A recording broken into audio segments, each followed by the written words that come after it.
이렇게 4가지 주제에 대해서 이야기 나눠봤고요. 저희 이제 시청자분들의 상담까지 도와드리도록 하겠습니다. 첫 번째 시청자분 바로 만나보도록 할게요. 시청자님 안녕하세요. 네, 안녕하세요. 네, 반갑습니다. 오늘 어떤 종목 고민되실까요? 인지 컨트롤스요. 인지 컨트롤스 매수가랑 비중은요? 네, 8,900원에 비중 10%예요. 이게 그 초전도체 테마적으로 해서 최근에 좀 조정받을 때 들어가신 걸까요?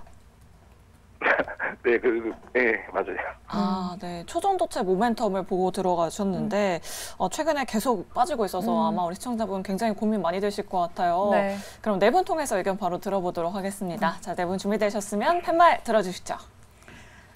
인지 컨트롤스는 네. 우리 부정태근님만 부정 들어주셨고 나머지 분들은 다 그래도 긍정이에요. 네. 그렇다면 일단 부정의 이유부터 확실하게 짚고 넘어가야겠죠, 이사님? 저는 긍정의 이유가 되게 궁금하네요. 그러게요, 진짜 저도요. 너무 예. 궁금하네요. 이게 예전에 우리가 그걸 한번 생각해 보자고요. 초전도체 물론 신기술이고 좋은 기술 맞죠. 맞는데 이게 상용화가 되는데 시간이 뭐 제가 공학자가 아니기 때문에 시간에 대한 부분 정확하게 말씀드릴 수는 없지만 과거에 우리가 그래핀 한번 생각해 보자고요. 이게 나왔을 때 예전에 9일제라는 종목이 제가 이 초전도체 보니까 그게 딱 떠오르는데 그러니까 물론 그래핀 뭐 초전도체 소재 부분은 다릅니다. 그런데 우리는 그거를 논외로 하고 그런 것들이 나왔을 때 종목의 어떤 주가가 어떻게 반응했고 그게 어떻게 된지가 더 중요하다고 보거든요. 9일제라는 종목도 예를 드렸지만은 그러니까 한때 뭐 가십거리라 봐야 되겠죠. 대선 테마 이런 것들처럼. 그래서 인지 컨트롤스 같은 경우는 저 개인적으로는 이게 초전도체보다는 본업을 하고 있는 자동차 부품으로 부각이 되는 게 맞다라고 봅니다. 그런데 본질의 가치가 아닌 테마에서 시세가 한번 났었고 그렇게 본다라면 그렇게 되고 난 이후에 주가 있게 식어버렸다는 것은 더 이상 뭐 만약에 세력이 있다라면은 요 종목에 대해서 관심이 이제 없다라는 것입니다. 그리고 자동차 부품 말씀드렸는데 지금 아시겠지만 자동차 부품주 같은 경우도 개인적으로 에코플라스틱 외에는 그렇게 주가 반응이 나온 종목은 개인적으로 없더라고요. 근데 이게 결국에는 뭐 반도체 선도업체가 잘 가게 되면은 반도체 소부장이 낙쇼가가 발생되는 것처럼 자동차랑 마찬가지 생각이 됩니다. 전부 그 자동차 완성차가 지금 주가에 힘을 못 쓰고 있잖아요. 그러다 보니까 그 연결된 뭐 그게 뭐 HL 만도라든지 뭐 그리고 뭐 최근에 오토보드 마찬가지고 주가가 계속해서 하락을 하고 있잖아요. 그렇기 때문에 돌파구가 없다 보니까 저는 부정으로 말씀을 드렸습니다. 그래서 요즘 그런 돌파구가 없다 보니까 아무래도 요 종목은 그 소위 전문가분들 이렇게 진단 많이 하시잖아요. 반등심에도. 그래서 차라리 그게 좀 맞는 것 같아요. 그래서 테마라는 것들이 식어버리게 되면 다시 잘 안 움직이거든요. 네. 그렇기 때문에 요거는 초전도체 이슈이지 아무도 얘기 안 하잖아요. 얘기를 안 하기 때문에 뭐 초전도체 때문에 들어가셨다라면은 그냥 요거는 시세 한번 가게 났다 끝이 났구나라고 생각을 하시고 차라리 다음에라도 혹시 초전도체 관련돼 가지고 이슈가 발생되면은 그때 가서 추격 매수를 하더라도 그때 매수하는 게 저는 맞다라고 봅니다. 그래서 만약에 제가 지금 이 종목을 가지고 있고 그런 고민을 가지고 있다라면은 저는 그냥 매도를 하고 현금을 가지고 있거나 그리고 저 개인적으로는 최근에 관심을 가지고 있는 섹터 같은 경우는 이제 전력 설비라든지 그리고 최근에 새롭게 관심을 가진 게 또 의료 쪽으로 관심을 가지고 있거든요. 그래서 그쪽은 전 차라리 교체 매매를 할 것 같아요. 그래서 일단은 긍정도 한번 들어보시고 저도 되게 궁금하거든요. 그러니까요. 긍정도 한번 들어보시고 네. 한번 고민을 해보시면 좋을 것 같습니다. 일단 네. 테마성 종목은 추세가 또 중요하니까요. 완전 네. 거래량 보면은 거래량이 굉장히 많이 줄어든 것 같은데 네. 그래도 예상 외로 이 세 분의 전문가분이 그러게요. 긍정 의견을 들어주셔서 저도 굉장히 놀랐습니다. 네. 그럼 이성욱 이사님께 한번 여쭤보도록 할게요. 뭐 인지 컨트롤즈 사실 거래량도 많이 줄고 뭐 14,000원대까지 올라갔다가 지금 7,000원대까지 내려왔거든요. 뭐 실적이 잘 나오나요, 이사님? 공격 잘해주세요. 우리 싸다 보니까. 그 보유하고 계신 분의 초점에 맞춰서 말씀을 드려볼까 합니다. 네. 실적 같은 경우가 2021년, 2022년 기준으로 턴을 했어요. 그러면 우리가 자동차 부품에서 고려해볼 점은 실적의 연속성이 있는지입니다. 그 부분을 따져보면 분기 기준으로 상반기에 영업이익이 한 150억대 정도 발생을 했습니다. 보통 상반기에 이익이 좀 많이 잡히고 하반기에는 이 부분이 줄어드는 모습을 감안을 하면 그래도 영업이익 기준으로 한 400억 정도 이상은 나올 수 있어요. 그러면 우리가 밸류를 대입을 해보는 거죠. 이 부분은 부품주의 밸류를 대입을 해보면 그래도 시가총액 1,300억까지는 상승 가능한 여력이 있습니다. 그렇다 보니 뭐 보유하고 계신 관점이 어느 정도 뭐 위에서 사셨거나 하면 지금 시가총액이 1,100억이니까 한 20% 정도의 기본적인 상승 여력은 있어요. 그렇다 보니까 저는 긍정의 시각을 말씀드렸고요. 그 정도의 반등이 나온다고 하면은 이제 매도를 해주는 그런 전략에 대응을 하시면 되겠습니다. 알겠습니다. 이게 긍정 부정이지 결론은 똑같은 거 아닌가요? 반드시 매도? 네, 그러니까요. 어떻게 보면 좀 반드시 매도의 의견이 될 수 있을 것 같은데 똑같네요. 그래도 실적 부분에서 조금 개선세를 보여주고 있다라는 부분은 또 우리 시청자분이 또 긍정적으로 해석해 보시면 좋을 것 같습니다. 네. 그러면 이미 알겠습니다. 주가 가야 되지. 죄송합니다. 알겠습니다. 인지 컨트롤스에 대해서 두 분의 또 자세하고 꼼꼼한 상담 들어봤으니까요. 우리 시청자분 잘 참고하셔서 대응 전략 짜보시면 좋겠습니다. 이렇게 냉철하고 또 정확한 상담 듣고 싶으신 분들은요. 지금 바로 연락 주시면 되겠는데요. 전화번호는 0220-4919번, 022000-4919번이고요. 또 문자 유튜브도 활짝 열려 있습니다. 문자 메시지 샵 2034로 종목명, 매수가, 비중 이렇게 보내주시면 되고요. 유튜브 채팅창에도 고민되시는 종목들 남겨주시면 저희가 시원하게 여러분들 고민 해결해드리도록 하겠습니다. 자, 그럼 계속해서 다음 시청자님 바로 만나보도록 할게요. 안녕하세요. 네, 반갑습니다, 시청자님. 네, 시청자님 안녕하세요. 예, 안녕하세요. 네, 안녕하세요. 네, 어떤 종목 고민되셔서 연락 주셨을까요? 한올 바이오 파마 아, 한올 바이오파마요. 매수가랑 비중 어떻게 되실까요?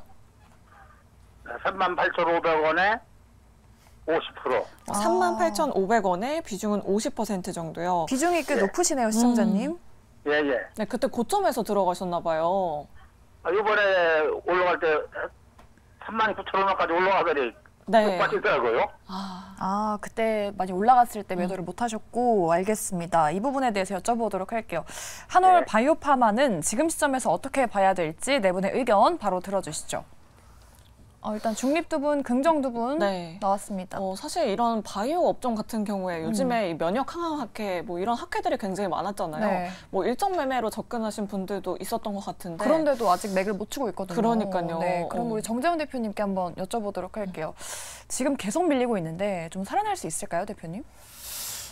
제약바이오 섹터가 업종이 시세 흐름들이 안 나온 대표적인 섹터로 좀 볼 수가 있어요. 20년도 코로나 이후 때부터 계속 좀 밀리는 그런 모습을 좀 보였었는데 한올바이오 파마 같은 경우는 최근에 이제 임상에 관련돼 있는 그런 얘기들이 좀 있었고 거기에 따라서 상승을 해주는 그런 모습들이 보였어요. 근데 10월 중순경부터 이게 뉴스나 소식들이 좀 나오면서 차익 매물이 좀 쏟아지는 그런 모습들을 보였는데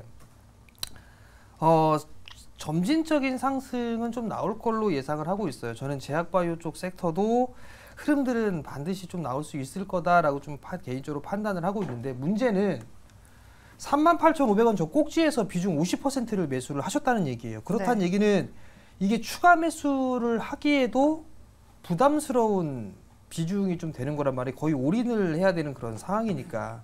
그러면 지금 구간에서는 보유를 해 나가는 전략이 좀 맞을 것 같은데 또 하필이면 매수를 했던 그 단가 자체가 매물대가 좀 상당히 많아요. 월봉 차트를 좀 보시게 되면 이 자리대 38,000원대 매수가부터 4만 원 이 언저리대가 저항 자리대예요. 이 저항 자리대를 넘어가는 걸 확인해보고 좀 매수를 하셨다면 좋지 않았을까, 또는 분할로 좀 접근을 했으면 좋지 않았을까라는 좀 생각을 하고 있는데 주가는 좀 더 밀릴 수 있다고 저는 개인적으로 좀 생각을 하고 있습니다. 많이 밀리게 된다라면 여기에 갭이 하나 발생을 해 있어요. 이 갭 자리대는 한 번쯤은 메울 수 있는 그런 자리대는 좀 나올 수가 있거든요. 그러면 크게 밀리게 된다라면 한 25,000원 정도 때까지도 일단 열어놓고 볼 수는 있어요. 그렇지만 긴 측면에서 보게 되면 매도를 할 수 있는 그런 기회는 좀 나올 수 있지 않을까라는 좀 생각을 하고 있어요. 그렇기 때문에 반등이 좀 나왔을 때에 대응을 할 필요성이 좀 있지 않을까라고 좀 판단이 되고요. 추가 매수는 여기에서 50% 비중이기 때문에 하지 말자. 차라리 안 올라가 있는 그런 종목군들을 좀 보는 그런 전략을 좀 말씀드리도록 하겠습니다. 네, 25,000원대까지 밀릴 가능성 염두에 두셔야 된다라고 이렇게 말씀해 주셨고요. 네. 예병군 대표님은 긍정 의견 남겨주셨습니다. 보니까 수급 상황을 보면 기관 쪽에서 계속 수급이 들어오고 있거든요. 지금이 또 반등의 시그널일지 대표님 어떻게 생각하실까요? 저는 이제 긍정 의견을 드렸는데 사실 매수는 잘못하셨어요. 지금 차트 잠깐 보여드리면 지금 그 매수해주는 자리대가 계속 지금 이게 월봉 차트인데 2018년도에도 밀렸던 자리대고 2019년도에도 밀렸던 자리대고 2020년도에도 밀렸던 자리대예요. 이게 그러면 지금 3년, 4년, 5년 묵은 물량이 매도 대기자가 엄청 많이 몰려 있었다는 얘기잖아요. 그죠? 그때 그 자리에서 덜렁 사면 아니, 매도하고 싶어 안 달라는 사람 물량을 받아주신 거예요. 그럼 기다리셨어야 돼요. 그걸 차라리 뚫었을 때 들어가셨다면 어우 잘하셨습니다라고 얘기를 할 거예요. 근데 어느 자리 때는 누군가는 물려있다가 여기만 올라오면 나는 매도할 거야 라는 그 자리 때 매수를 덜렁 하신 거예요. 차트만 봐도 이거는 누가 봐도 이 자리 때에서 밀릴 수밖에, 단기간이라도 밀릴 수밖에 없는 거예요. 그러면 다시 자 여기서 이제 그럼 과거 얘기는 다 집어치우고, 자 그럼 지금부터 올라올 수 있느냐에 대한 답을 한번 내보자고요. 자, 한올바이오파마는 지금 굉장히 연구하는 게 많습니다. 다양하다는 건 뭐 전립선 암, 표적항암, 그죠? 전립선 암과 관련해서, 그 다음에 탈모 치료 있죠.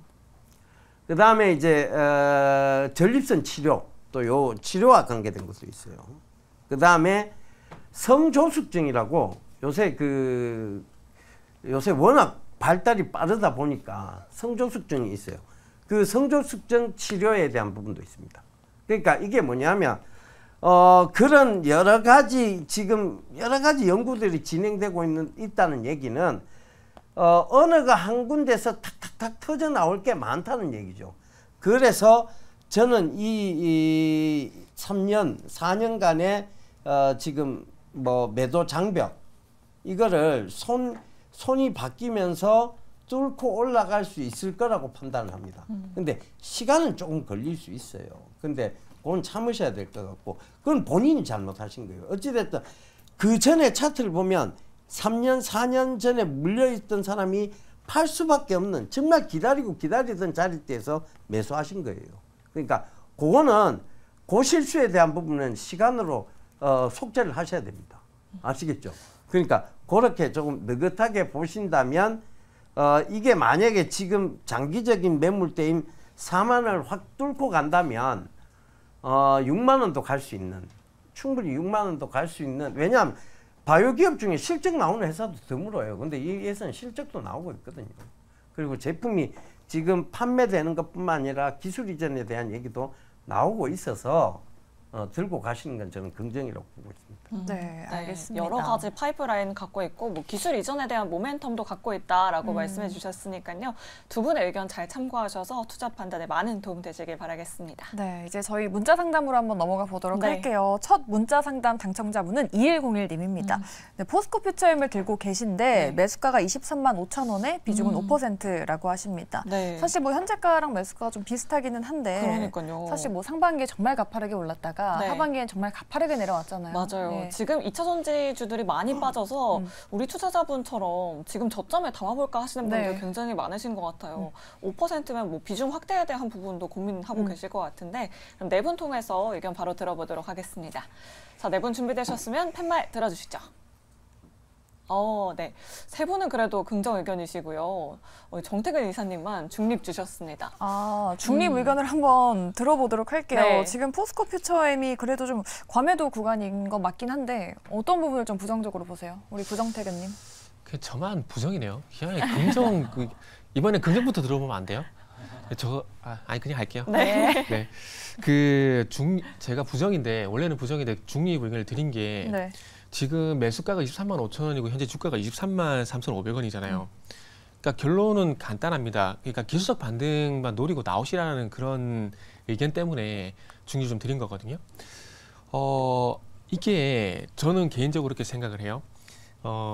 시장이 제 예상대로 만약에 먹구름이 거치게 되고 그러면서 좋아지게 된다라면은 그때 가서 2차 전지가 됐든 반도체가 됐든 엔터가 됐든 아니면 자동차 됐든 이 본질적 가치를 볼 수밖에 없는데, 그렇게 본다라면은 우리 가장 원초적으로 볼 수 있는 게 앞으로 전망이라든지 그리고 실적을 좀 보지 않을까요? 그러면 포스코 퓨처엠 같은 경우는 아시겠지만 2분기도 그렇고 3분기에 들어와가지고 물론 실적이 2분기보다 좋아진 부분도 있지만 예상치보다 좀 낮게 나왔거든요. 다른 에코프로비움이나 제네리프 같은 경우는 2분기도 예상치에 미치지 못했고 올해가 3분기 같은 경우는 2분기보다 더 안 좋은 실적이 나왔어요. 그러니까 전반적으로 이제 양극재 같은 경우에 조금 이제 좋지 않다라는 겁니다. 그리고 제가 기사 하나만 좀 보여드리면은 항상 중국이 끼면은 공급과잉 얘기가 나올 수밖에 없는데 요게 보면은 무슨 기사냐면 이제 전기차 수요가 주춤하자 리튬 가격 뚝 얘기 나오게 되면서 중국 리튬 업체 순이익이 98%가 감소했다는 기사거든요. 요게 결국은 양극재 기업도 영향을 주지 않을까요?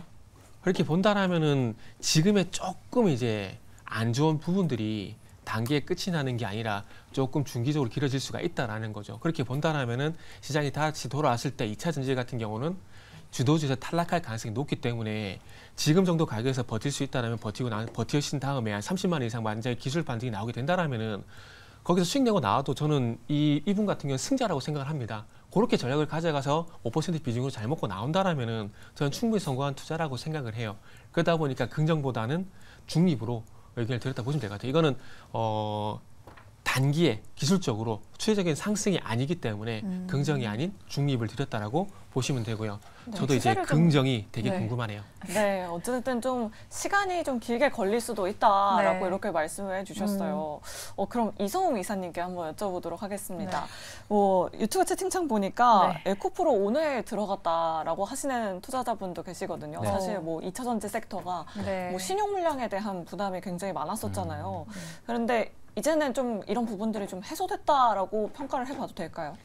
우선 뭐 신용 비중은 2차 전지는 원래 없었죠. 거의 없다 보니까 그 부분은 배제하고 보시면 될 것 같고요. 실적만 한번 봤어요. 2024년 기준으로 영업이익 예상치가 한 3,800억 정도. 이 부분은 지금 떨어져 있는 양극재 같은 경우를 대입을 해보면 한 20% 정도 실적은 빠질 수 있어요. 그런데 내년부터 중반에 가동이 올라가는 게 음극재 부분, 여기에서 인조견 부분의 가동률이 한 추가로 20% 정도 올라가게 됩니다. 그 부분을 감안해 보면 음극재가 양극재 부분의 실적을 커버를 할 것으로 보이고요. 하반기 가서는 만약에 판가가 여기에서 뭐 정상화가 안 되고 한 10% 정도 반등이 나오더라도 영업이익 기준은 한 5천억까지 올라갈 수 있어요. 그런 점을 감안을 해보면 시가총액 기준으로는 많이 빠져도 한 15조 정도, 이 부분에서는 하반 경직성이 나타낼 수 있다 보니까 저는 긍정을 드렸고요. 한 뭐 비슷한 가격대까지 우선은 빠져 있어요. 18조의 시가총액이라고 하면은 시장이 반등 나올 때 여기에서는 선제적인 반등도 가능하기에 저는 우선은 긍정을 말씀드렸고, 다만 차트가 여기에서 깨져 있는 상황이에요. 그렇다 보니 신규 매수를 하실 분들 같은 경우는 좀 판가가 돌아서는 걸 확인하고 접근을 하시는 게 더 좋겠습니다. 알겠습니다. 포스코 퓨처엠에 대해서 긍정 그리고 또 중립 의견 들어봤으니까요. 시청자분께서 잘 참고해 보시면 좋을 것 같습니다. 네. 다음 문자도 도와드리도록 할게요. 네. 우리 3800님이신데 CIS 또 2차 전지가 나왔습니다. 14,000원에 매수를 하셨고 비중이 30%라고 합니다. 1년 동안 보유하셨다고 해요. 그래서 팔아야 할지 말아야 할지 보유해야 할지 몸이 힘들다라고 또 말씀을 하시네요. 그러니까요. 손실 보면 참 건강까지 안 좋아지는 것 같아요. 맞아요. 네, 그럼 네 분 통해서 의견 바로 들어보도록 하겠습니다. 자, 네 분 준비되셨으면 팻말 들어주시죠. CIS는 올 중립이네요. 또 올 중립은 굉장히 또 드문 경우인데. 포스코 퓨처엠은 긍정이 우세했지만 CIS는 중립이 우세하다. 뭔가 더 유의할 점이 있나 봐요. 그러니까요. 예병근 대표님께 한번 여쭤보도록 할게요. 네. 사실 차트상으로 보면은 조금 계속 흘러내리는 모습이거든요. 그만큼 뭐 일단 실적에 대한 기대감이 많이 꺾였고, 그다음에 이제 어찌됐든 지금 이제 다가오는 미래 시장으로 봤을 때도 CIS는 사실 지금 미리 준비해, 그러니까 R&D 연구를 굉장히 많이 해서 제가 얘기 드렸잖아요. 이제 이게 그 다음 배터리 시장, 그 다음 배터리 시장, 그 다음 배터리 시장이 있어요. 지금은 우리가 지금 어느 단계에 와 있느냐 하면 리튬 이온 배터리에서 삼원계 배터리, 그러니까 삼원계라는 것은 세 가지 원소라는 얘기죠. 하이니켈, 니켈, 코발트, 망간, 니켈, 코발트, 알루미늄. 자, 니켈, 코발트, 알루미늄은 SK 이노베이션 쪽에서 쓰고, 니켈, 코발트, 망간은 LG 화학 쪽에 씁니다. 그러니까 이제 이런 연구가 그 다음에 이제 뭐가 되냐, 하이니켈 배터리. 여기까지 와 있어요. 하이니켈까지는 와 있어요. 근데 하이니켈은 워낙 가격이 비싸니까 쓰지를 잘 상용화가 안 돼 있고, 그 하이니켈이 가격이 좀 떨어지면서 상용화 될 때까지는 여기 머물러 있을 수밖에 없어요. 여기서 이제 확 달라지는 게 뭐냐면 이 셀을 갖다가 단결정으로 만드는 거예요. 그 단결정 배터리라고 얘기를 하거든요. 그 다음 단계가 뭐냐면 이제 전고체 배터리예요. 전고체 배터리를 가려면 단결정이 먼저 선행이 돼야 돼요. 그런데 여기와 지금 요 하이니켈과의 거리는 꽤 멉니다. 그러니까 이게 지금 여기까지 배터리의 성장이 가기까지는 시간이 많이 필요하다는 얘기죠. 근데 CIS가 그러면 거기에 대한 충분한 대비가 돼 있고 충분한 연구를 해왔느냐? 아니란 얘기죠. 지금 사실 이 코스모 신소재나 이런 쪽은 단결정 배터리를 계속 연구를 했던 쪽이에요. 포스코도 마찬가지고. 그러니까 그들은 미래 사회에서 단결정 배터리가 주목받기 시작하면 그들은 또다시 배터리의 황제주가 될 가능성이 높습니다. 그 다음에 전고체 가면 이제 전해질 쪽까지 황제가 되겠죠. 왜냐하면 이게 이제 액체에서 고체로 바뀌는 거니까. 자, 이런 여러 가지의 어떤 발전 속도라는 게 있어요. 그 이제 엔캠이 지금 주목을 못 받는 거는 전고체 배터리 가기 전이니까 그런 거예요. 그러면 자, 그럼 CIS는요? CIS는 그 다음이 없어요. 그래서 중립 의견을 든 겁니다. 네. 그래서 차라리 CIS를 들고 있을 바에는 진짜 중장기 투자하겠다고 생각하신다면 엔캠으로 교체하는 게 나아요. 엔캠 지금 많이 떨어졌거든요. 엔캠이 이게 전고체에 대한 얘기가 나오기 시작해서 고체 전해질로 바뀐다는 얘기 나오면 이쪽이 아마 확 갈 거예요. 왜? 고체 전해질 만든 데가 없거든. 그러니까 언라이벌, 우리가 항상 얘기하는 거는 언라이벌한 기업들이 항상 크게 갑니다. 경쟁이 없으니까. 그죠? 그런 부분을 잘 참고하셨으면 좋겠어요. 네, 알겠습니다. 이렇게 네 분께서 치열하게 또 냉정하게 또 상담을 도와주고 계시는데요. 이 상담, 내 종목도 받고 싶다 하시는 분들은 저희와 함께 하시면 되겠습니다. 여러 가지 방법이 있는데요. 전화번호로는 02-2000-4919번 이쪽으로 전화 주시면 되겠고요. 네, 문자 메시지 그리고 유튜브 채팅창도 활짝 열려 있습니다. 문자번호 샵 2034로 종목명, 매수가, 비중 이렇게 보내주시면 되고요. 유튜브 채팅창도 이용해 주시면 여러분들 종목 고민 해결 시원하게 도와드리도록 하겠습니다. 네. 자, 그럼 계속해서 다음 시청자님 바로 만나보도록 할게요. 안녕하세요. 안녕하세요. 네, 반갑습니다, 시청자님. 예, 반갑습니다. 어떤 종목 고민되실까요? 레인보우 로보틱스요. 로보틱스. 네, 매수가랑 비중 어떻게 되실까요? 비중은 50%고 오, 148,400원. 최근에 들어가셨나 봐요, 시청자님. 예. 아, 네. 비중이 굉장히 또 많으시네요. 그러니까요. 네. 비중도 높으시고 계속 또 최근에 밀리다가 약간 반등하긴 했는데 네. 어떻게 봐야 될지 로봇주 네 분의 의견 들어보도록 할게요. 레인보우 예, 로보틱스에 대한 의견은 오, 네. 올 긍정이 나왔습니다. 지금 예. 박수 한번 쳐야 될 것 와, 같은데. 다행이네요. 비중도 그러니까요. 높으셨는데. 있어요? 어디에서 팔아야 되나? 네, 또 그리고 오늘 또 로봇주들이 좀 반등이 나왔잖아요. 맞아요. 이게 대체적으로 이제 많이 올랐는데 로봇주의 추세 전환의 시작일지 우리 그러니까요. 구정태근님께서 네. 웬일이세요 정말. 로봇주 괜찮을까요 이제? 제가 다 안 좋게 보는 건 아니에요. 이렇게 이미지가 왜 자꾸 진행하시려고 그래요? 아니요, 진짜 아니에요. 예. 일단은 이제 로봇 같은 경우는 일단 1차적으로 차트가 일단 우상향이잖아요. 일단 우상향이고 그리고 이제 최근에 이제 두산 로보틱스가 좀 강하잖아요. 강한데 이제 첫 번째는 시장이 좀 추가하게 제한되다 보니까 업종 전반적으로 좀 훈기가 들어오는 것 같아요. 그러다 보니까 최근에 낙폭이 좀 과대했었던 2차 전지는 계속 하락이 나오고 있고 뭐 AI 쪽이라든지 로봇 쪽이 이제 반등이 나오고 있거든요. 근데 두산 로보틱스가 이제 레인보우 로보틱스보다는 좀 최근에 강한데 최근에 중국제 서비스 로봇 얘기 나왔잖아요. 근데 해외 쪽에서 이제 로봇 매출 나오는 회사가 두산밖에 없다 보니까 그쪽이 더 강하게 나오는 거거든요. 그리고 두산 로보틱스 필두로 해가지고 로봇 전반적으로 훈기가 도는데 뭐 중개 서비스 로봇이 최대 뭐 35조까지 열린다 그러는데 어마어마하게 큰 거거든요. 레인보우 로보틱스하고 뭐 두산 로보틱스가 탑2니까 이 말씀드리는데 이 두 회사가 매출 합쳐봐야 800밖에 안 돼요. 근데 800밖에 안 되는데 35조 시장이 열리니까 당연히 로봇 기업들 같은 경우는 상당히 반가운 일이죠. 그래서 이런 것들이 1차적인 어떤 모멘텀을 봐야 될 것 같고 근데 중요한 건 지금 국내 같은 경우 서비스형 로봇 70%가 중국산 로봇이 다 차지했거든요. 네. 그렇기 때문에 지금 가격 경쟁력 안 생기면은 아마 앞으로 로봇 서비스 로봇이라든지 서빙 로봇이 상당히 쉽지 않을 거라고 봐지는데 뭐 그거는 차후의 문제고요. 차후의 문제고 어쨌든 시장이 조금 주가락이 제한되고 있는 부분들 그리고 중개 서비스 로봇 이슈가 나오게 되면서 조금 돌아서 주려고 하고 있는데 중요한 건 레인보우 로보틱스는 다들 잘 아실 겁니다.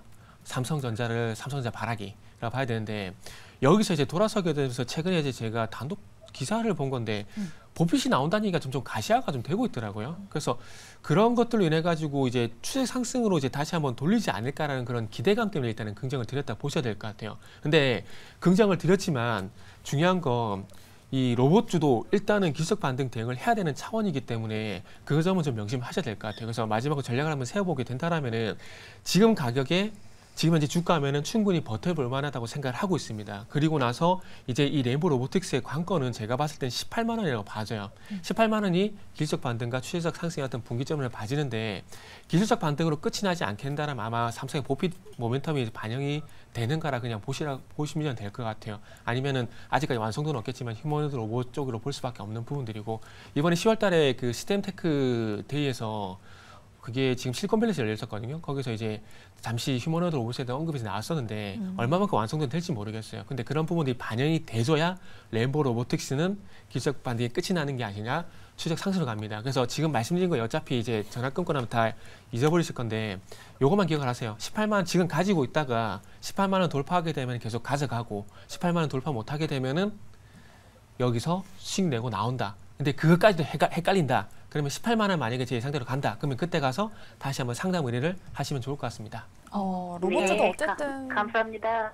아직 계셨네요, 그렇군요. 우리 시청자님. 로봇주도 어쨌든 추세가 중요한데 좀 추세가 좀 상승으로 전환됐다라는 부분이 긍정적인 것 같아요. 네, 그러니까요. 그러면 한 번만 더 마지막으로 여쭤보도록 할게요. 네. 오늘 뭐 SBB테크, 뭐 두산 로보틱스, 로보스타 모두 한 7에서 8%대로 상승을 해줬는데 사실 이 종목 같은 경우에는 오늘 0.99% 하락으로 마감했습니다. 네. 다른 종목에 비해서 좀 힘이 나지 못했던 이유. 그리고 그래도 긍정을 세 분이나 또 들어주셨거든요. 네. 어떤 분께서 좀 도와주실 수 있을까요? 우리 예병군 대표님. 네. 네. 제가 근데 그때 얘기를 한번 드렸었는데 네. 이제 우리가 그 전까지는 산업용 로봇 집중이었어요. 그러다 보니까 지금 차트 잠깐 보면 여기서 주상전화 프로그램에서 얘기 다 드린 내용입니다. T-로보틱스가 엄청 올라갔거든요. 근데 그 다음 펼쳐지는 게 휴머노이드 로봇일 거다. 그러니까 레인보우 로보틱스나 로보티즈도 여러분들 주목해 보시는 게 좋다라고 얘기를 드렸는데 자 지금 보시면 T-로보틱스는 그 이후로 산업용 로봇이니까 끝까지 안 올라가고 난 이후로는 계속 지금 빠져요. 근데 지금 로보티즈를 보면 오늘 18%가 올랐거든요. 이쪽은 지금 휴머노이드 로봇 쪽이에요. 이 지금 레인보우 로보틱스도 휴머노이드 로봇 쪽입니다. 이 차이가 뭐냐면 산업용 로봇은요 어느 정도 발전 단계의 한계치까지 왔어요. 근데 휴머노이드 로봇은 앞으로 발전 단계에 대한 부분이 무궁무진하게 펼쳐질 수밖에 없는 쪽이에요. 그 이제 휴머노이드 로봇이라는 게 사람과 가장 밀접한 관계를 맺을 수 있는 지금 뭐 애완용 로봇계도 있고 뭐 여러 가지가 있을 수 있잖아요. 그 관점에서 보면 휴머노이드 로봇의 성장 속도가 훨씬 빠를 것이라는 얘기입니다. 지금부터는. 그렇다는 것은 지금 이거는 레인보우 로보틱스도 마찬가지고 로보티즈도 마찬가지고 장기적으로 짚고 가야 됩니다. 그러니까 그 관점에서 꼭 좀 참고해 보세요. 이거는 휴머노이드는 지금 펼쳐지는 시장이에요. 산업용 로봇이 같이 가겠지만 산업용 로봇은 성장 속도가 둔화되는 쪽이고 휴머노이드 로봇은 성장 속도가 굉장히 가파르게 올라가는 쪽이다. 이렇게 보시면 될 거예요. 네, 알겠습니다. 알겠습니다. 로봇 관련주들에 대해서 올 긍정 남겨주셨다는 점 우리 시청자님 잘 참고해 보시면 좋을 것 같고요. 네. 저희 계속해서 다음 시청자분 바로 만나보도록 하겠습니다. 안녕하세요. 네, 안녕하세요. 네, 반갑습니다. 시청자님. 네, 어떤 종목 반갑습니다. 고민되셔서 연락 주셨을까요? STX 그린 로직스요. 매수가랑 비중 어떻게 되실까요? 17,500원에 15%요. 17,500원에 15% 최근에 들어가셨나 봐요. 네. 네, 혹시 어떤 이유 때문에 들어가셨을까요? 혹시 추가 매수 해도 언제쯤 해야 되는지 해도 되는지 한번 네. 여쭤보고 싶어요. 네, 신규 상장주인데 상장하고 나서 계속 밀리고 있어서 네. 과연 지금 비중 확대를 해도 될지 고민이신 것 같습니다. 일단은 네 분의 의견부터 들어보고 나서 전략을 세워볼게요. 네 분 팻말 준비되셨으면 바로 들어주시죠. 네. 대부분 좀 부정적인 의견이 좀 우세한 것 같아요. 네. 사실 뭐 STX가 인적 분할을 했는데 사실 뭐 사업 구조 개편을 했지만 STX도 그렇고 STX 네. 그린로지스도 그렇고 계속 주가가 흘러내리고 있거든요. 그러니까요. 정재훈 대표님께 한번 여쭤보도록 할게요. 네. 사실 뭐 이렇게 사업 구조를 개편하면 좀 주가 관리도 좀 해야 되고 하는 거 아닌가요? 주가 관리는 실적이 잘 나오면 뭐 알아서 네. 올라가겠죠. 일단 뭐 IR이나 뭐 홍보나 이런 부분들도 좀 좋은 그런 사항들인데 일단 뭐 기본적으로 실적이 좀 잘 나와줘야 되겠죠. 업황이 좀 좋아야 되고. 근데 지금 이건 인적 분할로 해서 재상장한 기업이에요. 그렇기 때문에 과연 이게 실적이 얼마나 나올지 이 부분들도 체크를 해볼 필요성은 있어요. 근데 아직까지는 지금 뭔가 이 데이터적인 그런 부분들도 없는 그런 사항들이고 물류 쪽이나 이런 쪽이 그렇게 썩 좋은 업황이 좀 좋거나 하지는 않은 그런 사항들이에요. 비중이 15%라고 하게 된다라면 여기에서 뭐 추가 매수를 하게 되면 뭐 얼마든지 할 수는 있어요. 다만 대응을 하셔야 된다라는 거. 만약에 뭐 내일 조금 약보합 권역에 있을 때 뭐 12,000원에 좀 매수를 했는데 뭐 저점 자리대를 이탈한다든가 훼손한다든가 그런 그 부분들에서만큼은 좀 대응을 해야 될 필요성은 있어요. 지금 차라리 뭐 17,500원에 좀 매수를 하셨으니까 보유하고 있는 물량만큼만 좀 보유를 하고 나서 좀 보시는 게 좋을 것 같고 차라리 이 종목을 추가로 뭐 신규로 추가로 좀 매수를 할 바에는 차라리 좀 다른 종목을 매수를 해서 거기에 좀 수익을 내서 손실을 좀 만회하는 그런 전략이 좀 더 좋지 않을까 싶습니다. 네. 추가 매수에 대한 부분은 부정 의견에 남겨주셨습니다. 네. 그럼 한 분만 더 들어볼까요? 네, 두 분이 이제 중립을 주셨으니까 네. 이 부분이 약간 비중 확대도 괜찮은지에 대한 중립인지 사실 처음엔 부정이셨다가 이렇게 네. 살짝 중립으로 바꾸신 분이 계시거든요. 우리 정태근 이사님, 지금 STX 그린로지스를 추가 매수해봐도 괜찮은 타이밍일까요? 어떻게 보세요? 추가 매수는 안 했으면 좋겠고요. 그리고 지금 이거 어차피 유상증자 할 거거든요. 네. 어차피 주주 배정 후 그 일반 공모 방식이라서 네.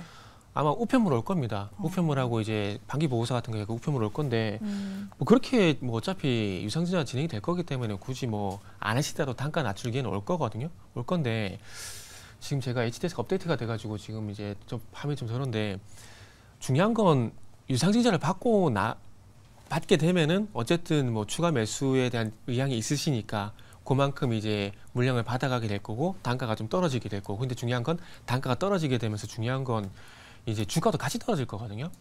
그러면은 이제 중요한 건 이게 돌아서기 위한 부분인데 인적 분할하고 난 다음에 지금 아시겠지만 이 회사가 지금 제가 제대로 알고 있으면은 이게 지금 지주사 역할을 하고 있는 상황이거든요. 근데 지주사 역할하는 회사들은 주가가 잘 안 갑니다 보통.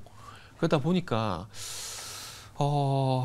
상당히 좀 고민이 돼요. 이거 유상증자 받고 난 다음에 잘 빠져나오기 한 건인데 좀 시간이 좀 걸릴 것 같거든요. 그러다 보니까 그리고 회원업황까지는 말씀 안 드릴게요. 말씀 안 드리고 일단 그 중립을 드린 정리할게요. 중립을 드린 이유는 어차피 추가 매수할 생각이 있는데 유상증자가 진행될 거니까 그 물량 그냥 받으시면 돼요. 그래서 그 차원에서 일단 중립 의견을 드린 거고 반등에 대한 부분은 아직 저도 확신이 없어요. 확신이 없기 때문에 좀 시간이 걸릴 것 같습니다. 그러다 보니까 긍정 의견을 좀 못 드릴 것 같고요. 그래서 어쨌든 다시 추가 매수할 생각이 있으니까 유상증자 받고 난 다음에 그 다음에 주가하고 내 평균 단가가 나왔을 때 그때 다시 한번 하자고요. 지금 상황에서는 모르겠어요. 저도 판단이 잘 안 섭니다. 그래서 일단 좀 애매하게 좀 말씀을 드리고 다시 다음에 유상증자 받고 난 다음에 다시 연락 주시면은 그때 가서 전략을 다시 한번 세워보시는 걸로 이렇게 말씀드릴게요. 네, 알겠습니다. 두 분 모두 좀 추가 매수는 지양하자라고 이렇게 말씀해 주셨으니까요. 우리 시청자님 잘 참고해 보시면 좋을 것 같습니다. 네, 저희 이제 다음 시청자분의 전화 상담도 도와드리도록 할게요. 시청자님 안녕하세요. 네, 안녕하세요. 네, 반갑습니다. 오늘 어떤 종목 고민되실까요? 에이시안 LG 생활건강이요, 시청자님? 30만 5천 원에 10%. 5%요? 5%. 아, 이거 이번 주에 들어가셨어요, 시청자님? 네. 훅 밀리고 반등 나올 때도 바로 들어가셨나 봐요. 그러니까요. 혹시 시청자님 어떤 이유 때문에 들어가셨을까요? 그냥 많이 빠졌고도 화장품 좋다 그래서. 승부사신 것 같은데. 그러니까요. 네. 공포에 정말 매수를 하셨습니다. 예. 과연 우리 시청자님 잘 들어가신 건지 앞으로 좀 반등이 시원하게 나올 수 있을지 네 분 통해서 의견 바로 들어보도록 할게요. 네. 자, 네 분 준비되셨으면 팻말 들어주시죠. 중립, 긍정, 부정입니다. 여러 가지 의견이 좀 각각적으로 나왔네요. 그러니까요. 사실 이 실적에 대한 부담감이 있었잖아요. 맞아요. 어닝 미스를 발표하면서 하루 만에 20% 급락을 했는데 네, 그 부분에 대해서는 좀 그러니까요. 조심해야 될 부분이 없는지 네. 일단은 이성훈 이사님께 한번 여쭤보도록 할게요. 부정을 들어주셨거든요. 매수가는 괜찮게 매수를 하신 것 같습니다. 그런데 이 반등이 나올 때 한 35만 원대 이 정도로 반등 나오면 저라면 매도를 해줄 것 같아요. 이게 화장품은 과거와 다르게 뭐 중국이라든지 미국 시장 점유율을 보면 우리나라 대형사들은 20위권 밖으로 나가 있어요. 이제 상위권에 랭크돼 있는 쪽을 보면 이제 MZ세대들의 소비가 중저가 단의 퀄리티가 높은 쪽으로 집중이 되다 보니 미국의 엘프라는 기업의 주가가 강하고요. 그다음에 우리나라 같은 경우도 랭크 외의 기업들보다 랭크에 있는 기업들의 소재단 이쪽을 납품하는 기업들의 주가가 강합니다. 그다음에 ODM, OEM사 같은 경우는 해외보다는 국내 실적이 돌아서면서 먼저 주가가 반등이 나왔고요. 그런 점을 종합해 봤을 때 물론 우리가 LG생활건강 같은 경우가 해외 관광객들이 들어와서 소비를 해주면은 실적은 나아질 거다라는 점은 1차원적으로 알고 있지만 조금 더 한 단계 주가가 더 빠르게 움직일 수 있는 쪽으로 변경을 하시는 게 나을 것 같아요. CNC 인터내셔널이라든지 코스맥스 이런 쪽으로 포트를 변경하시는 게 저는 개인적으로 나을 것 같습니다. 한 35만 원대 정도 반등이 나왔을 때 차익 실현을 하고 다른 쪽으로 보신 전략을 저는 개인적으로 추천을 드립니다. 네, 오히려 화장품 OEM, ODM 업체 쪽을 좀 관심 가져보자라고 이렇게 말씀해 주셨는데 그렇다면 긍정 의견도 한번 들어봐야겠죠. 네. 다음 주에 관군제도 예정돼 있고 화장품 업종이 요즘에 시장에서 계속 많이 나오고 있는데 예병군 대표님이 긍정 들어주셨습니다. LG생활건강 잘 들어가신 걸까요, 대표님? 지금 가격은 워낙 싸니까 주워 담을 만한 가격대에서 잘 들어가셨어요. 그리고 사실 LG생활건강이 앞으로 기대감에 대한 부분은 사실 조금 퀘스천 마크긴 해요. 우리 지금 잘 짚어주셨는데 그렇지만 LG생활건강의 인프라나 여러 가지 지금 사업 구조적인 측면 그리고 신성장 동력의 날개들을 조금씩 준비하고 있다는 것을 감안해 본다면 LG생활건강이 단기적으로는 반등이 오지 않겠나. 그러니까 이게 데드캣이라고 보기는 좀 힘들잖아요. 이 회사를. 그러니까 이게 데드캣 바운스만 보고 팔고 나가자라고 보기는 좀 힘들고. 그러니까 이게 단기적으로 훅 빠지는 구간 있죠. 이 구간은 40만 원 부근 구간까지는 단기적으로도 회복할 수 있다 이렇게 보여집니다. 그러니까 그런 점들을 참고해 보셨으면 좋겠어요. LG생활건강이 지금 여러 가지로 다각화하면서 비알코올성 음료, 그다음에 코카콜라, 지금 코카콜라도 어찌됐든 LG생활건강에서 유통을 하고 있잖아요. 그러니까 이제 그런 부분들, 그다음에 지금 프라엘 LG전자에서 물론 받아갖고 하고 있습니다만, 네. 피부 관리 이런 쪽으로도 그리고 두피 관리 이런 쪽으로까지 계속 지금 뻗어 나가고 있다는 거. 그거는 이제 LG생활건강의 새로운 어떤 모멘텀을 지금 잡아가기 위한 거거든요. 그런 것들을 좀 참고해 보신다면 지금 구간은 굉장히 박앤세를 줬다. 그 전에 이미 사실은 이 정도 빠졌을 때는 실적 우려로 빠진 거예요. 근데 선반영 다 받아놓고 이번에 훅 밀었다. 이거는 그냥 기관들의 어떤 그날 공포에 의한 투매였지. 이거는 정상적인 하락이라고 보기는 좀 힘들었습니다. 예. 네, LG생활건강 충분히 반등 기대해 볼 수 있다. 지금 박앤셀 기간 중에 잘 들어가신 것 같다라고 이렇게 코멘트 해주셨습니다. 네. 우리 시청자님 잘 참고해 보시길 바랄게요. 자, 계속해서 다음 시청자님 바로 만나보도록 하겠습니다. 안녕하세요. 안녕하세요. 네, 시청자님 오늘 어떤 종목 고민되실까요? 예, 이직 스튜디오요. 매수가랑 비중 어떻게 되실까요? 9,500원에 10%요. 9,500원에 10%요. 혹시 언제쯤 들어가셨을까요, 시청자님? 아마도 2년은 된 것 같아요. 2년 정도 들고 계셨고요. 그때 아마 오징어 게임 핫했을 때 들어가신 것 같아요, 시청자님. 맞으신가요? 네, 알겠습니다. 네. 매수하신 이후로 좀 힘을 못 추리고 있는 위즐 네. 스튜디오인데 이 부분 어떻게 대응해봐야 될지 정말 고민이실 것 같습니다. 일단은 네 분의 의견 들어보도록 할게요. 어려우시겠지만 팻말 바로 들어주시죠. 과연 오, 그래도 네. 긍정 두 분 그리고 부정 두 분이 계신데 매수가까지 바라는 욕심일까요? 우리 정재영 대표님께 여쭤볼게요. 매수가 9,500원이에요. 예. 긍정의 의견을 드린 거는요. 21년 고점을 좀 기록하고 난 이후에 계속 밀리기만 했어요. 지금 이제 변동성이 좀 작아지는 그런 구간에 좀 진입을 하지 않았나라고 좀 보여지고요. 그리고 컨텐츠 쪽의 업종 자체가, 섹터 자체가 계속 안 좋은 그런 모습들을 좀 보였습니다. 실적이 좀 나옴에도 불구하고 제대로 된 흐름들이 좀 나오지는 않았어요. 근데 위지역 스튜디오도 마찬가지로 적자 구조를 좀 유지를 하다가 이제 턴어라운드가 슬슬 좀 되어가고 있는 그런 상황들이에요. 실적을 좀 보게 되면 올해 뭐 큰 폭은 아니지만 적게라도 좀 흑자로 좀 전환이 될 수 있는 그런 상황들이고 여건이 좀 만들어지고 있고요. 내년도 전망도 일단 턴어라운드가 가능하다라고 좀 판단이 됩니다. 그러면 주가도 나름대로 반등은 좀 나오지 않을까 그렇게 좀 예상을 하고 있는데 비중 10% 그리고 매수가가 9,500원인데 어찌됐든 길게 갖고 있었기 때문에 이거 매도하시고 다른 종목 하세요라고 해도 아마 보유를 하고 계실 거예요. 그럴 바에는 조금 더 보유를 해보시는 전략이 좋지 않을까 싶고요. 아마 월봉 차트 기준으로 해서 20개월 선까지는 좀 길게 여유 있게 보게 된다라면 20개월 선까지는 반등이 좀 나올 수가 있을 거예요. 그럼 전략은 주가는 좀 많이 빠져 있고 그렇기 때문에 지금 당장 추가 매수를 하거나 이런 전략은 좀 좋지가 않을 것 같고요. 이게 지금 초록색 선이 61선이거든요. 이 기업 같은 경우는 61선을 한 번도 안착하지를 못했어요. 그렇기 때문에 이 61선의 방향성이 위로 이렇게 돌아서는 그런 모습들이 좀 나올 때가 있을 거예요. 그때 한 5%? 5%에서 10% 정도 더 추가 매수를 하게 된다라면 아무래도 단가는 한 6,000원대 초반? 그 정도까지는 낮출 수가 있을 거예요. 그러면 손실은 그렇게 좀 많이 제법 줄이고 나올 수가 있지 않을까. 대신에 투자에 대한 부분들은 좀 더 여유 있고 좀 길게 봐야 될 수도 있다라는 점, 그 부분들까지 좀 감안을 하시고 보셨으면 좋겠습니다. 네, 알겠습니다. 2년 동안 들고 계셨어서 좀 많이 고민되셨을 것 같은데 우리 대표님의 좀 전략을 잘 참고하셔서 전략 잘 만들어 보시면 좋을 것 같습니다. 네. 저희 마지막으로 문자 상담 하나 더 도와드리도록 할게요. 9635님께서 보내주셨는데 와이팜을 들고 계신다고 합니다. 5,000원에 20% 비중이신데 도무지 오르지 않는다라고 말씀을 하세요. 종목 진단 부탁드립니다. 라고 하시네요. 조금 고점에 들어가신 것 같아요. 전 고점이 6,200원대인데 그 이후로 계속 좀 주가가 흘러내리고 있습니다. 네. 5G 관련주인데 네 분 통해서 의견 바로 들어보도록 할게요. 자, 네 분 준비되셨으면 팻말 들어주시죠. 네. 부정적인 의견이 조금은 우세하네요. 정태근 이사님께 한번 여쭤보도록 할게요. 그래도 오늘 긍정 의견 많이 들어주셨는데 와이팜은 부정 의견 들어주신 이유가 있을까요? 개인적으로 이제 5G의 통신장비를 이렇게 좋게 보지는 않아요. 네.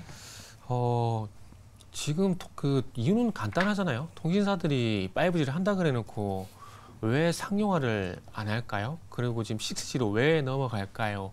라는 점만 보게 되면은 답이 나온다고 봅니다. 그렇기 때문에 통신 장비가 참 어떤 모멘텀이 있어야 될지 저도 참 헷갈리는데 아무튼 뭐 이 5G가 상용화가 되는 게 쉽지 않다는 부분들. 그러면서 지금 정부에서 바꿨잖아요. 이은 5G 주파수 지역 할당으로 바꿨는데 이게 5G의 어떤 그 단점 때문에 그래요.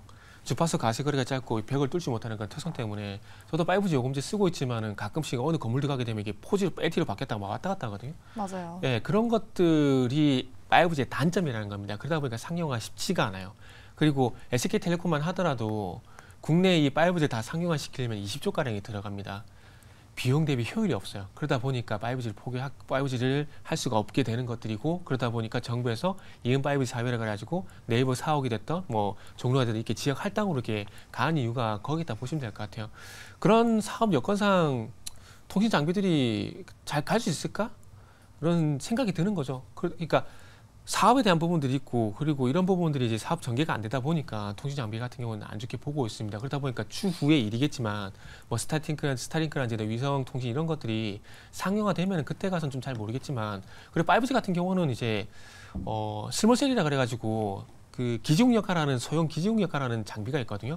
그거 정도 봐서 이노 와이러스 정도만 좋게 보고 있습니다. 그래서 그 외에는 별로 좋게 보는 종목들이 사실 없고요. 그래서 이런 사업적인 특성이라든지 이런 부분을 보다 보니까 좀 안 좋게 보고 있거든요. 그러다 보니까 모르겠어요. 제가 볼 땐 반등이 좀 쉽지가 않을 것 같아요. 그렇다고 해서 지금 반토막 난 상황에서 매도를 하라고 말씀드린 것도 어쩔 수가, 매도를 하라고 말씀드린 것도 솔직히 저도 쉽지 않기 때문에 매도하라는 말씀 못 드릴 것 같아요. 그래서 혹시라도 지금은 뭐 갖고 있는 거 외에는 방법이 없다고 봅니다. 그리고 난 다음에 운이 좋게 5G 이슈가 됐던, 미래 통신 이슈가 됐던 이런 걸로 인해 가지고 반등이 나오게 된다라면은 그거에 따라서 이제 다시 한번 고민을 해봐야 될 것 같아요. 그렇기 때문에 이거는 본인의 의도는 아니지만 어쩔 수 없이 홀딩을 하시고 추후에 반등이 나오던 움직임이 나왔을 때 그때 다시 한번 전략을 세워보시는 게 좋을 것 같습니다. 지금 자리에서는 별로 이렇게 뭐 대응을 위한 어떤 전략을 가져가는 건 큰 의미가 없다고 판단됩니다. 그래서 불가피하게 일단 홀딩하시라 이렇게 좀 말씀드리도록 하겠습니다. 네, 알겠습니다. 반등 시 매도의 관점으로 이야기해 주셨습니다.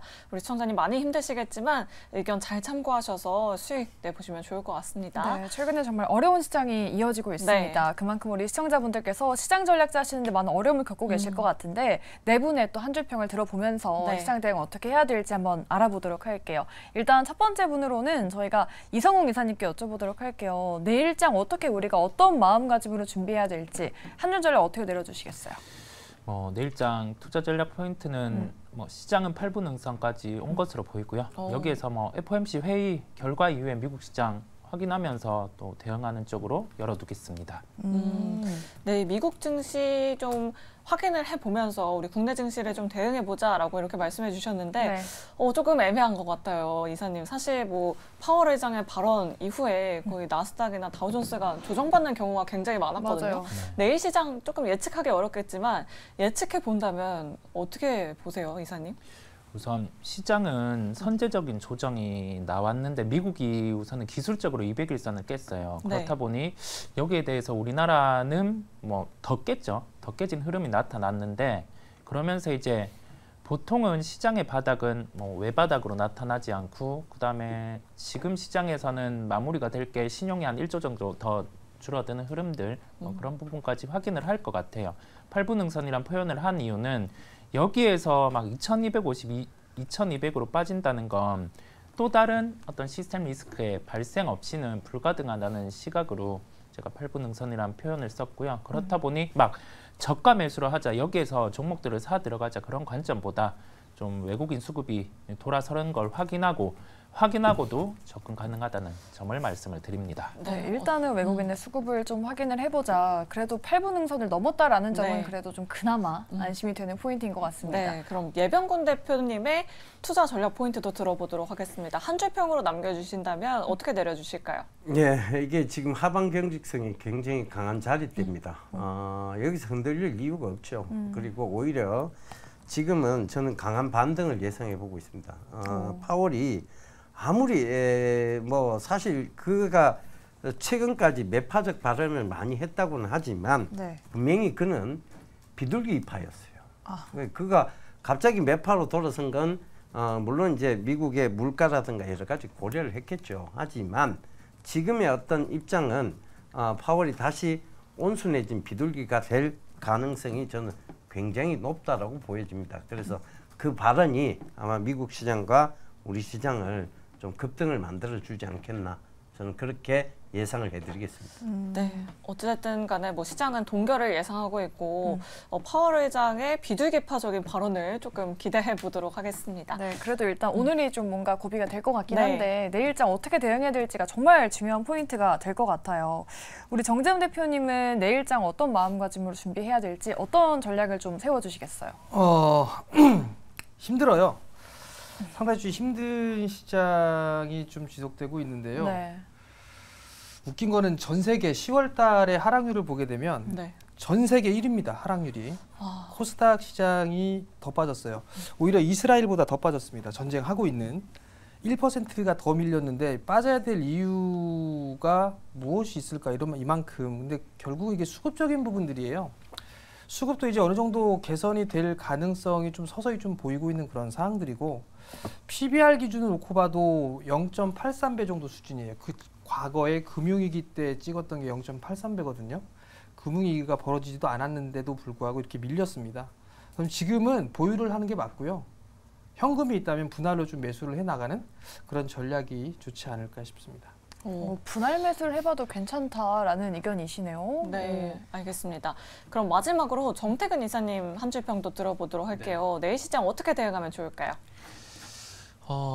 솔직히 내일 시장이 어떻게 될지는 잘 모르겠어요. 그러나 한 가지 확실한 건 어쨌든 확실하다기보다는 지금 현상을 보시면 될 것 같아요. 어쨌든 지금 코스피 기준으로 보게 되면은 2,300포인트를 지금 5거래일째 계속 종가 기준으로 유지를 해주고 있다는 부분들 평균치입니다. 코스닥 같은 경우는 740포인트를 어쨌든 평균치 기준으로 보게 되면 지켜주고 있다는 것들이죠. 시장에 대한 부분들은 제가 방송 초반에 FOMC에서 충분히 좀 말씀을 드렸는데 다시 좀 말씀드리고 싶은 부분은 뭐 이슈였던 분석에 대한 부분은 이미 다 말씀드렸고, 그리고 중동은 다시 말씀드리면은 뭐 저 개인적인 판단이라고 말씀드릴게요.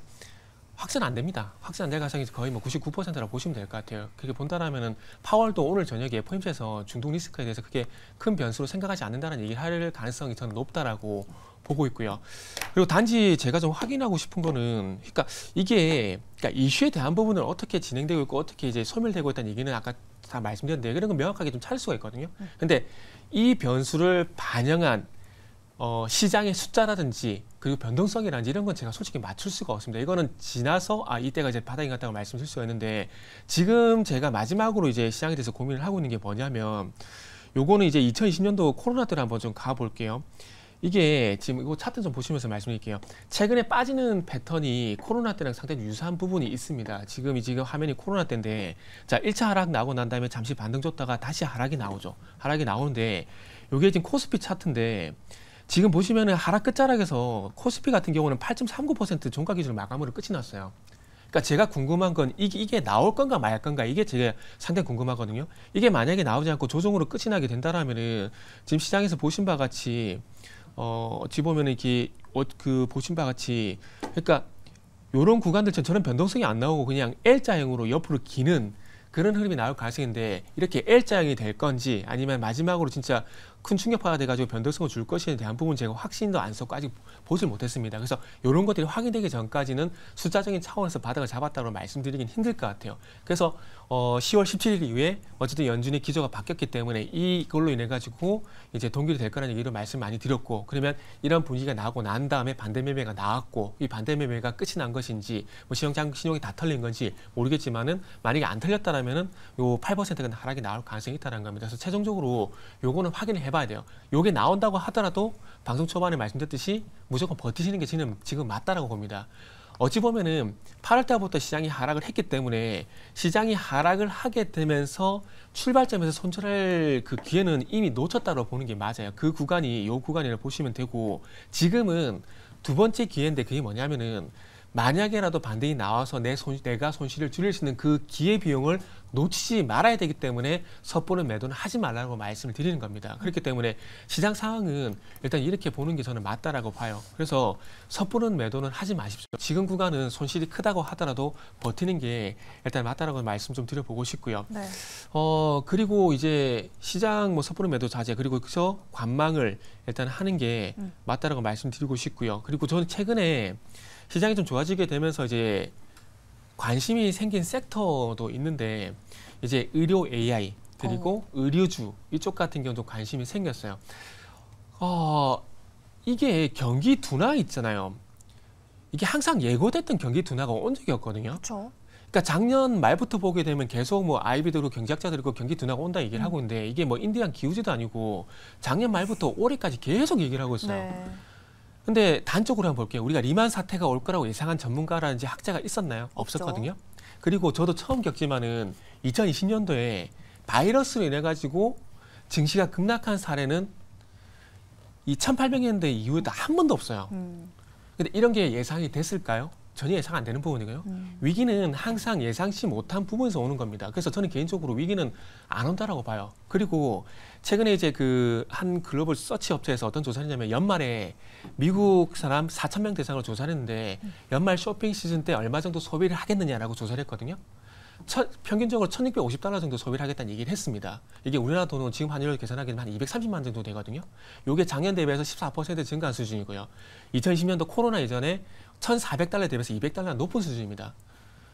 미국의 경기 동력이 뭡니까? 소비잖아요. GDP의 80%가 소비거든요. 소비가 지금 이렇게 원활하게 잘 돌아가고 있는데 위기가 온다라는 게 저는 개인적으로 말이 안 된다라고 봐요. 그리고 물론 위기가 갑자기 발생돼가지고 실업률이 올라가는 부분도 있지만은 실업률이 완전 고용 상태의 3.5% 꿈쩍도 안 하고 있습니다. 그리고 금리가 올라감에도 불구하고 주택 판매량이 계속 늘어나요. 물론 뭐 언젠간 고점이 나오겠죠. 그렇다고 하더라도 이 자금 유동성이 정말 강력하게 받쳐주고 있다는 거죠. 그런 부분들을 보게 된다면 저는 개인적으로 위기가 안 올 것 같아요. 그리고 1957년 이후에 11월 달에 증시가 빠진 미국 기준입니다. 빠진 적이 없어요. 물론 통계를 다 신뢰할 수 없지만 이게 또 확률 게임이기 때문에 통계를 봐야 되거든요. 그래서 그렇게 본다라면은 그냥 조금 전에 말씀드렸듯이 우스갯소리지만 인디한 기술도 아니고 그냥 포지션을 그쪽으로 잡아놓고 위기가 오길 계속 바라는 것 같아요. 저는 개인적으로 궁금한 게 최근에 그 JP 모건의 제이미 다이먼 회장이 금리가 7%까지 간다 그랬거든요. 예. 근데 지금 빌 예금형 같은 경우는 5% 간다 그러고 수익 실현 다 했고요. 그리고 아까 말씀했지만은 뭐 블랙록이라든지 핑코라든지 이런 자산운용사들이 국채금리가 올라간 쪽으로 이제 베팅한 게 아니라 이제 하락한 쪽으로 베팅을 다 전환을 했어요. 전 제이미 다이먼 회장이 이게 과연 수익이 어떻게 될까 되게 상당히 궁금하거든요. 만약에 7% 고집을 하게 되면 손실될 가능성이 저는 대단히 높다라고 봅니다. 근데 본인은 그렇게 말해놓고 5%도 팔할지는 모르는 거거든요. 이것도 한번 관전 포인트로 보시는 게 좋을 것 같아요. 그래서 어쨌든 결론은 시장에 대해서 너무 겁먹지 마세요. 그리고 최근에 우리나라 증권사 보게 되면 또 두 곳에서 어디는 말 안 하겠습니다. 두 곳에서 2,000포인트 간다는 얘기가 나왔거든요. 예. 보통 이런 얘기 나오면 주가 안 빠져요. 자 보세요. 과거에 유가 150불 간다. 뭐 코스피 3,000포인트 간다. 갔나요? 안 갔어요. 그러니까 그런 것만 보더라도 지금 지표가 될 수 있는 부분들이거든요. 그래서 그런 거 걱정하지 마시고 지금은 바닥을 모색하는 게 저는 맞다라고 보는. 물론 제가 틀릴 수도 있어요. 하지만 저는 그렇게 분석을 하고 있습니다. 그래서 너무 겁먹지 마시고 좀 보시고 그리고 굳이 지금 상황에서 뭐 섹터를 보신다라면은 조금 전에 말씀해드렸듯이 의료 AR인지 의류주 같은 경우는 조금 전에 미국 소비 관련해서 말씀드렸죠. 그러면은 미국의 OEM이란지 ODM 쪽에 연관된 기업들을 보시기 맞습니다. 힌트만 드리고 종목은 스스로 찾아보세요. 그것도 공부 차원에서 찾아보시고 의료 AI 쪽 같은 경우는 이제 연초에 아시겠지만 챗GPT로 관련돼 가지고 시세가 한번 났잖아요. 그건 기대감이고 기대감에 대한 상승 충분히 나왔기 때문에 소멸이 나고 난 다음에 이제 내년에 흑자전환 얘기도 나오고 있더라고요. 전환이라기보다 흑자 목표가 막 정확한 표현이겠네요. 그런 얘기들이 나온 상황들이기 때문에 그런 관점에서 보게 된다면 지금 현재 볼만한 것들은 전력기기라든지 뭐 저 개인적인 얘기입니다. 전력기기라든지 뭐 의류주라든지 의료 AR인지 이쪽으로 한번 보시면 좋지 않을까 말씀드리면 방송도 충분히 괜찮다는 말씀을 드리고 싶고 그래서 뭐 제가 시간을 너무 많이 썼네요. 정말 죄송한데 제가 말을 작게 하고 싶은데 이게 참 힘든 것 같아요. 그래서 조금 이제 참고를 하시고 좀 이제 좀 힘을 냈으면 하는 차원에서 좀 길게 말씀드렸으니까 좀 제만 혼자 말 많이 한다 그렇게 생각하지 마시고 그냥 한번 참고를 해주시고 뭐 저렇게 생각을 하는구나라고 좀 이렇게 생각해 주시면 좋을 것 같아요. 네, 요즘에 시장이 또 워낙 대응하기도 어렵고 이벤트들도 많아서 우리 시청자분들께서 좀 대응하기 힘드실까봐 우리 이사님께서 정말 길게 자세하게 또 꼼꼼하게 또 시장 전략을 말씀해 주셨어요. 네, 뭐 의료 AI 관련주 말씀해 주셨는데 뭐 오늘 JLK도 굉장히 핫했고요. 맞아요. 뭐 뷰노 같은 종목도 굉장히 큰 폭으로 상승했잖아요. 우리 시청자분들 의료 AI 섹터 그리고 의류 관련주들까지 관심 있게 지켜보시면 좋을 것 같습니다. 네, 힘든 시장이지만 네 분께서는 그래도 뭐 이제는 좀 바닥을 잡았다, 뭐 8분 응선을 넘었다, 분할 매수 찬스로 이용해봐도 된다 이런 또 긍정적인 의견들을 많이 말씀해 주셨으니까 한번 저희가 참고해서 오늘 밤 이제 내일 밤이죠. FOMC도 잘 눈여겨보면서 시장 전략을 잘 단단하게 짜보시면 좋을 것 같아요. 네, 내일 부디 파월 의장이 비둘기파적인 발언을 조금 해주길 바라면서 우리 시장 상승까지 한번 기원해 보도록 하겠습니다. 자, 그럼 저희 주상 전화는 내일 이 시간에 다시 찾아오도록 하겠습니다. 오늘 저희 방송 끝까지 함께해 주신 여러분 고맙습니다. 여러분 안녕히 계세요.